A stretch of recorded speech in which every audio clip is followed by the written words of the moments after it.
Shalom, perkenalkan kami dari kelompok 3 yang beranggotakan 4 orang, yaitu saya sendiri Vilda Robert, Cynthia Putri Senjaja, Meci Pretini Sude, dan Sapra Minanga. Pada kesempatan ini, kelompok kami akan membahas mengenai analisis laporan keuangan pada perusahaan PT Indofood Sukses Makmur. PT Indofood Sukses Makmur yaitu perusahaan yang bergerak dalam bidang makanan olahan, bumbu, minuman kemasan, minyak goreng, pabrik gandum, dan pabrik pembuatan karung tepung. Perusahaan ini mulai beroperasi secara komersial pada tahun 1990. Berikut ini adalah laporan keuangan dari PT Indofood Sukses Makmur tahun 2019 dan tahun 2020 yang akan kami gunakan untuk dianalisis.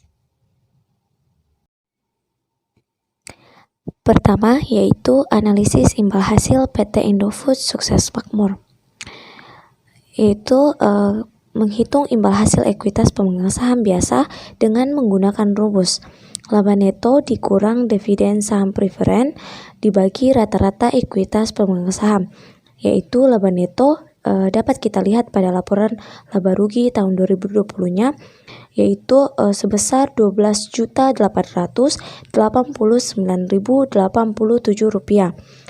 dikurang dividen saham preferennya yaitu 0, lalu dibagi jumlah ekuitas pemegang saham tahun 2019 sebesar Rp52.402.488 ditambah ekuitas pemegang saham tahun 2020 sebesar Rp79.138.044 yang juga dapat kita lihat pada laporan perubahan ekuitas PT Indofood. Lalu dibagi 2 yang hasilnya adalah sebesar 19,3%. Nah, untuk melihat apakah rasio 19,3% tahun 2020 ini termasuk baik atau tidak, maka kita dapat membandingkannya dengan rasio pada tahun sebelumnya yaitu tahun 2019. Nah, ternyata pada tahun 2019 rasionya adalah 18,8%. Maka kita dapat melihat bahwa adanya peningkatan dari tahun 2019 ke tahun 2020 yaitu sebesar 0,5%. Karena adanya peningkatan ini, maka dapat dikatakan bahwa perusahaan Indofood baik atau berhasil dalam menghasilkan laba dari investasi pemegang saham perusahaan dan semakin tinggi pula efisiensi perusahaan dalam menggunakan dana yang ada. Selanjutnya akan dijelaskan oleh teman saya. Selanjutnya yaitu analisis prospektif pada PT Indofood Sukses Makmur. Di sini kami menganalisis tingkat perputaran piutang usaha tahun 2019 dan tahun 2020 pada PT Indofood Sukses Makmur. Untuk menentukan tingkat perputaran piutangnya yaitu dengan membagi penjualan dan saldo piutang.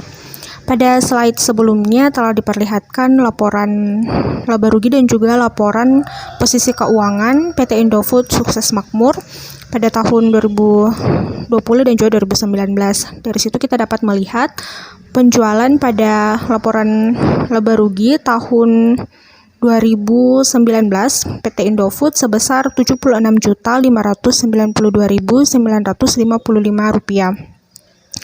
Dan saldo piutangnya kita dapat lihat pada laporan posisi keuangan di mana piutang usaha pihak ketiga pada tahun 2019 itu sebesar Rp4.128.356 ditambah dengan piutang usaha pihak berelasi pada tahun 2019 sebesar Rp1.277.677 sehingga saldo piutang PT Indofood pada tahun 2019 yaitu sebesar Rp5.406.033.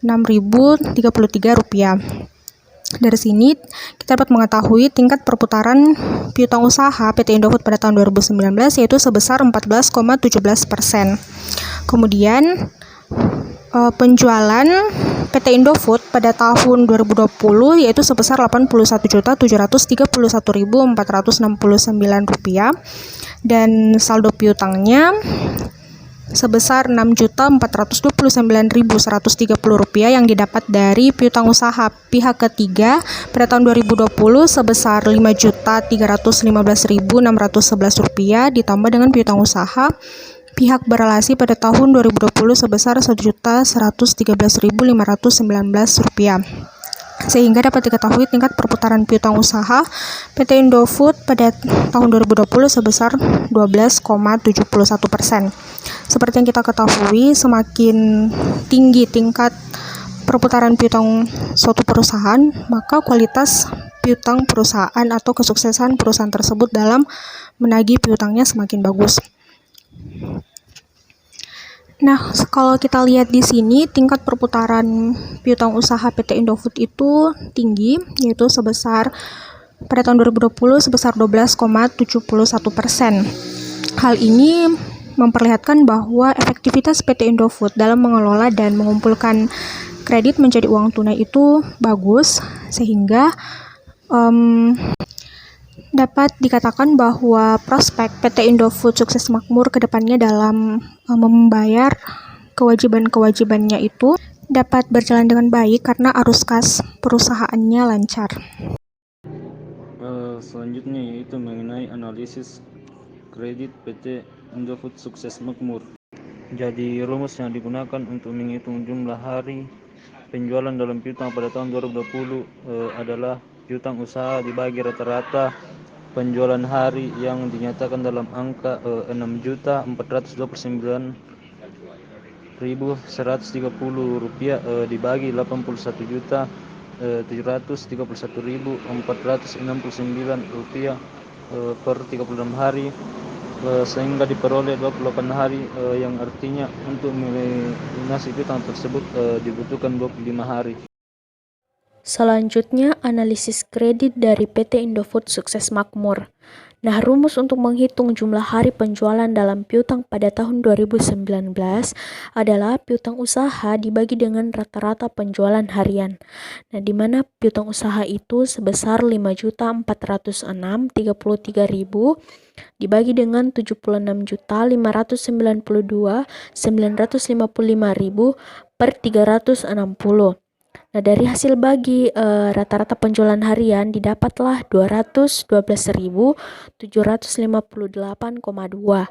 Sehingga piutang usaha yang 5.433.000 itu dibagi dengan 212.758,2, maka dihasilkanlah 25 hari. Nah, demikianlah hasil dari pembahasan kelompok kami.